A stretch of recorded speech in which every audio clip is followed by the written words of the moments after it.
자, 여러분, 한 주간 잘 보내셨나요?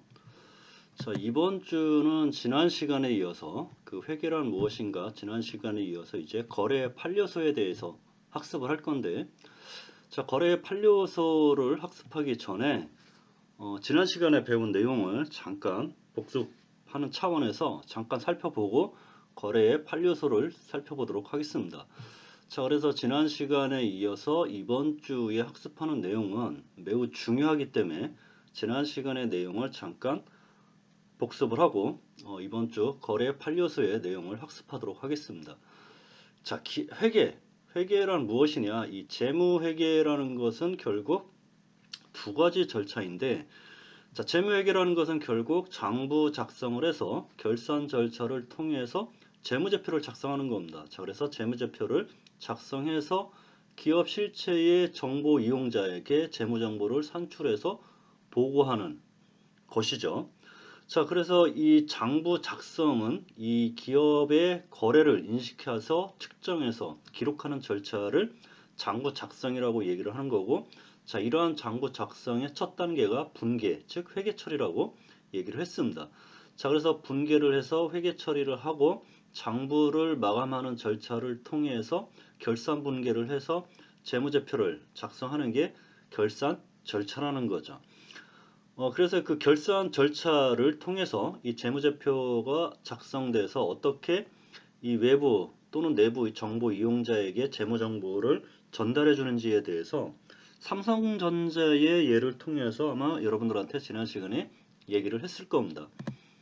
자, 그런데 제가 지난 시간에 그 삼성전자에 대한 이 손익계산서 얘기를 해주면서 이 주당 순이익, 주당이익이죠.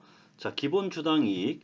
이 기본 주당이익은 무엇이냐? 바로 당기순이익에서 삼성전자의 총 주식수로 나누면 1주당 얼마의 이익이 산출이 됐는지 표로 나타내 주는 게 바로 주당이익입니다. 자, 그래서 이 주당이익을 제가 2013원이라고 지난주에 잘못 얘기했는데, 자, 이게 단위가 100만 단위니까 100만 단위이기 때문에 이 100만 단위면 여기까지가 억입니다. 그리고 이게 10억 단위이기 때문에 20억, 즉 삼성전자의 2021년 1월 1일부터 6월 30일까지의 주당 이익은 당기순이익에서 삼성전자의 주식 총수를 나눈 그 이익은 바로 2013조라는 거죠. 자, 그래서 결국 2021년 1월 1일부터 6월 31일까지 반기 동안에 발생된 순이익은 13조고, 이 13조에서 삼성전자의 총 주식수를 나누면 주당이익인 바로 한 주당 약 20억 원의 이익이 발생이 됐다는 겁니다. 자, 그래서 여러분들이 만약에 삼성전자 주식 1주를 가지고 있다. 자, 그러면 그 1주당 삼성전자가 올 상반기 이익을 20억 실현을 했다는 겁니다. 자, 그래서 이 장부 작성이라는 것은 그 기업은 사업 활동을 통해서 이익 창출이 목적이고, 자, 사업이라는 것은 무엇이냐? 바로 재화나 용역을 고객이나 또는 다른 사업체에게 판매하고 대가를 수령하는 것을 사업이라고 얘기를 하고, 이것을 다른 말로 거래라고 얘기를 하는 겁니다. 자, 그러면 이 재무회계에서 일반적인 거래는 우리가 재화 용역을 사고 파는 것을 의미하는데, 바로 이 재무회계에서의 거래라는 것은 자산, 부채, 자본의 증감과 수익, 비용을 발생시키는 이 경제적 사건을 화폐 단위로 측정이 가능한 것을 바로 거래라고 얘기를 했습니다. 자, 그래서 이 기업회계 기준, 즉 이 거래에 대한 장부 작성을 기업회계 기준에 따라서 작성을 해야 되는데, 이 기업회계 기준은 복식부기로 장부를 작성한다는 전제하에 제정된 것이기 때문에 이 복식부기에 대해서 알아야 됩니다. 즉 복식부기로 장부 작성을 해야 되고, 이 복식부기로 장부 작성을 하는 방법은 바로 첫 단계가 분계, 회계 처리라는 거죠.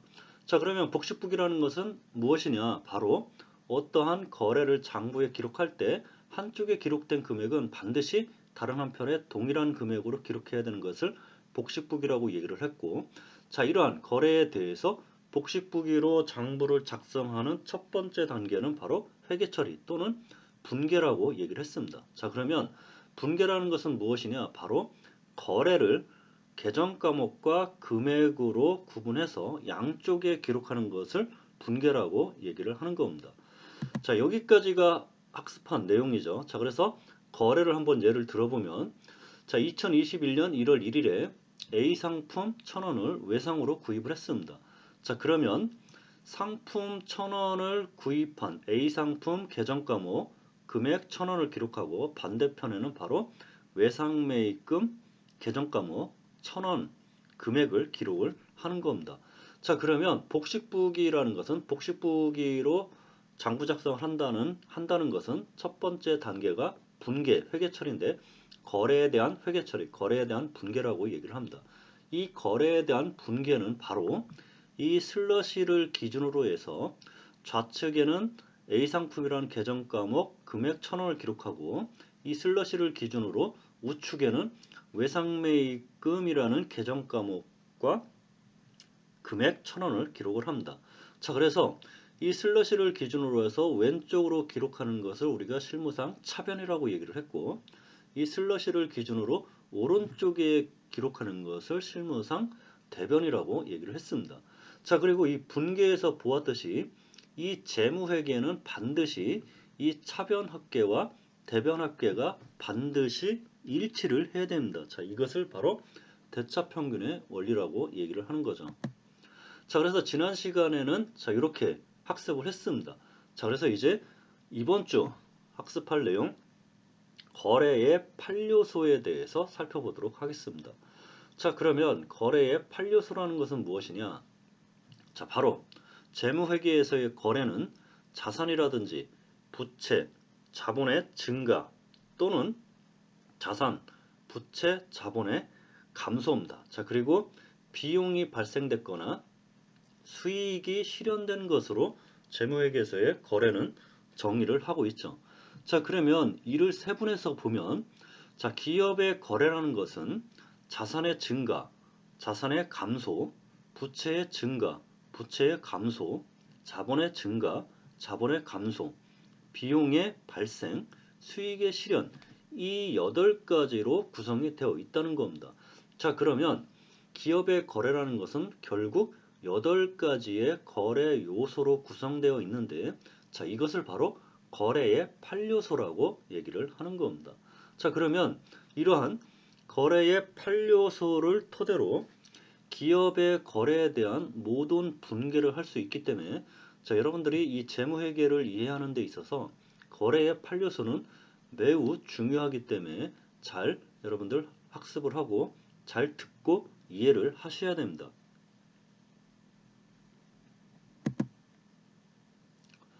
자, 그러면 거래의 8요소는 자산의 증가, 자산의 감소, 부채의 증가, 부채의 감소, 자본의 증가, 자본의 감소, 수익의 실현, 비용의 발생, 이 8가지로 거래가 구성된다고 했었는데, 자, 그러면 지난 시간에도 학습을 했지만, 자, 이번 시간에도 바로 자산은 무엇이고, 부채는 무엇이고, 자본은 무엇이고, 자, 그 다음에 수익, 비용은 무엇인지에 대해서 한번 살펴보도록 하겠습니다.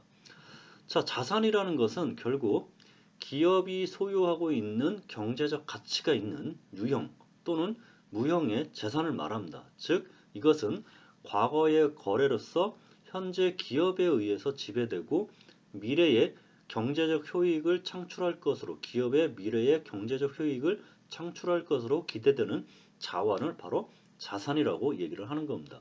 자, 그러면 이러한 자산에 해당하는 계정 과목, 자산에 해당하는 계정 과목은 어떤 것들이 있냐? 자, 바로 현금 또는 예금 또는 상품.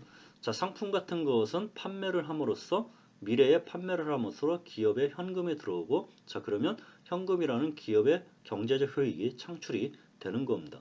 자, 그 다음에 제품이죠. 자, 제품이라는 것은 제조업을 영위하는 기업이 제품을 제조해서 판매를 하게 되면 그 판매 대가로 현금이 들어오고, 자, 그러면 기업의 경제적 효익을 창출하는 것이기 때문에 자산에 해당이 되는 겁니다.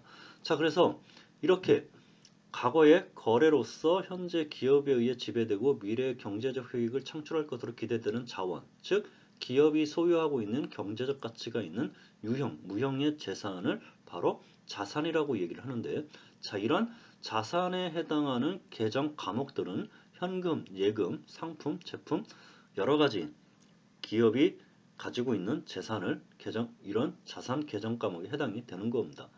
자, 그 다음에 이제 부채.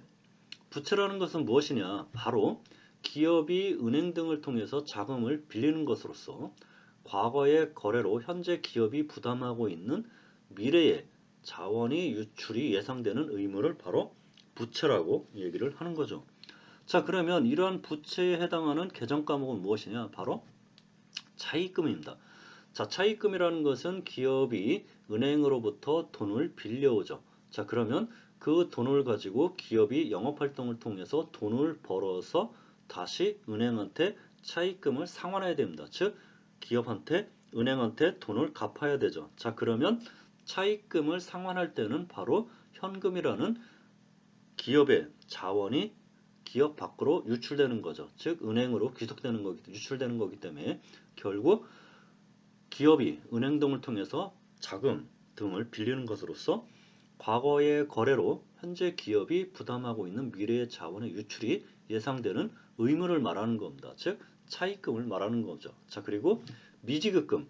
자, 미지급금이라는 것은 기계장치를 구입을 합니다. 자, 그러면 기계장치라는 것은 기업의 유형의 재산이기 때문에 기계장치라는 계정 과목은 자산에 해당이 되는 거고, 자, 기계장치를 현금 주고 구입할 수도 있지만 외상으로 구입할 수도 있다는 거죠. 즉 현금을 주지 않고 외상으로 구입할 수도 있는데, 자, 이렇게 기계장치를 구입하면서 현금을 지급하지 않고 외상으로 구입한 이것을 바로 미지급금이라는 계정 과목을 쓰고, 자, 이 미지급금이라는 계정 과목은 바로 부채에 해당이 되는 겁니다. 즉 기계장치 대금을 언젠가는 갚아야 되기 때문에 미래의 자원의 유출이 예상되는 의무로서 미지급금은 부채에 해당이 되는 거죠.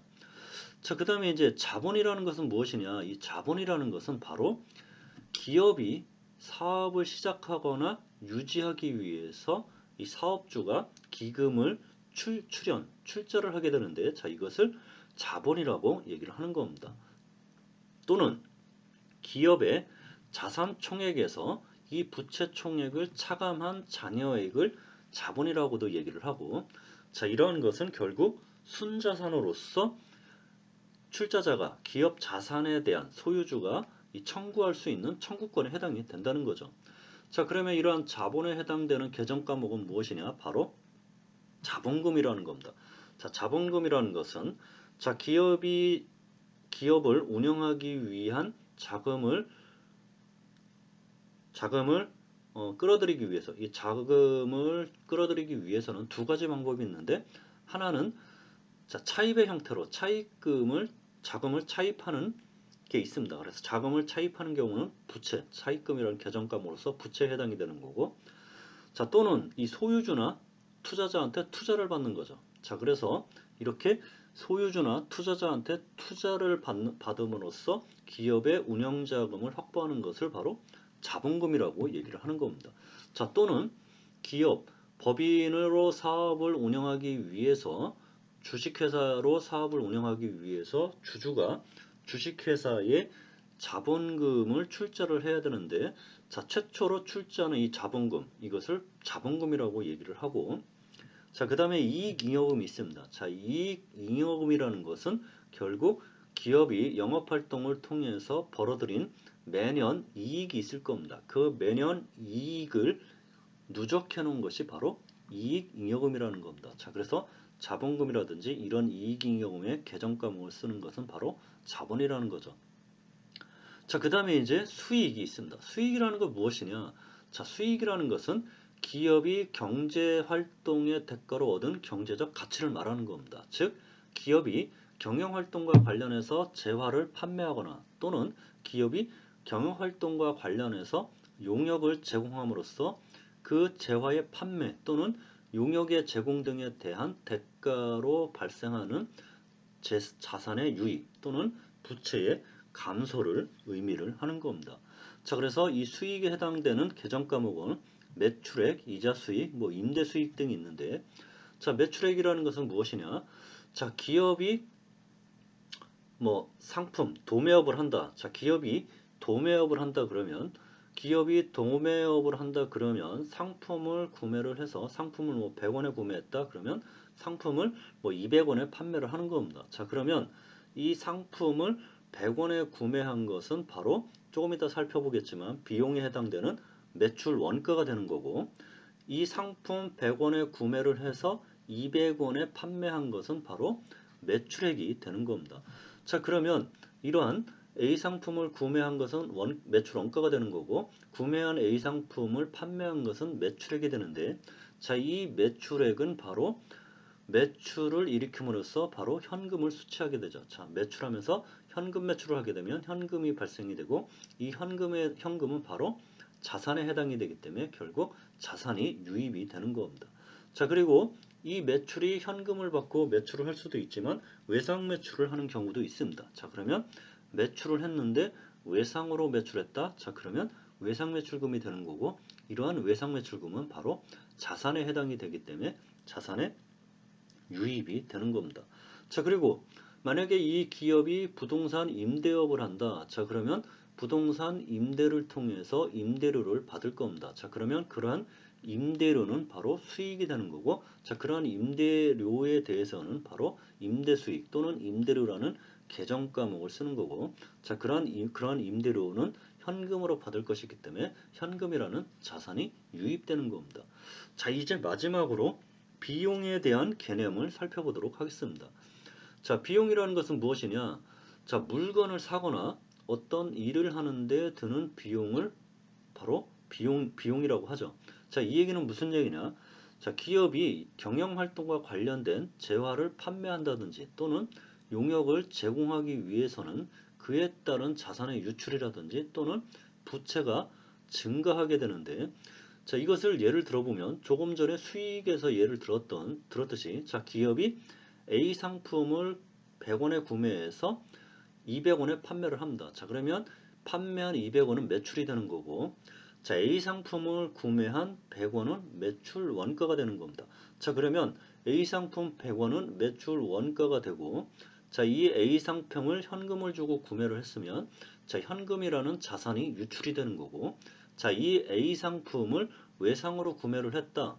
자, 그러면 이 A 상품 100원을 외상으로 구매를 했으면 A 상품에 외상으로 구매를 했고, 이 A 상품에 대한 대금을 팔아서 언젠가는 회사가 갚아야 되는 거죠. 자, 그리고 이 비용, 즉 외상으로 구매한 A 상품이라는 것은 결국 외상매입금이라는 부채가 증가를 했고, 자, 이러한 부채는 언젠가는 외상 매입한 A 상품의 대가를 지급을 해야 되는 겁니다. 자, 그리고 이제 급여가 있죠. 자, 물건을 A 상품을 판매하기 위해서는 A 상품을 구매를 해야 되고, 자, 이것은 매출 원가이고, 자, 이 A 상품을 판매하기 위해서는 자, 뭐 마케팅도 해야 되고, 뭐 A 상품을 판매를 하려면 택배로 보내기도 해야 되고, 자, 그렇게 회사에 일하는 직원이 있어야 될 겁니다. 자, 광고 또는 마케팅 또는 뭐 택배를 보내는, 자, 이런 일을 해야 되는 직원이 있어야 되겠죠. 자, 그러한 직원들한테 주는 급여, 자, 이것은 바로 비용이라고 얘기를 하는 겁니다. 자, 그리고 회사의 운영자금이 부족해서 회사의 운영자금을 은행으로부터 빌려옵니다. 자, 그러면 은행으로부터 빌려오게 되면, 자, 이 은행에 대해서 빌려온 돈은 차입금에 해당이 되고, 자, 이러한 차입금은 부채에 해당이 되는 거고, 차입금이 발생이 되게 되면 이 차입금에 대한 이자를 지급해 줘야 됩니다. 자, 그래서 이렇게 지급해 주는 이자, 이것은 계정 과목을 이자 비용으로 해서 이자 비용이라는 비용이 발생이 되는 겁니다. 자, 그러면 이제 두 번째로, 자, 장부를 작성을 해야 되는데 장부 작성은 무엇으로 하냐? 자, 복식부기로 장부를 작성한다고 했습니다. 자, 그리고 복식부기로 장부를 작성하는 첫 번째 단계는 바로 분계라고 얘기를 했습니다.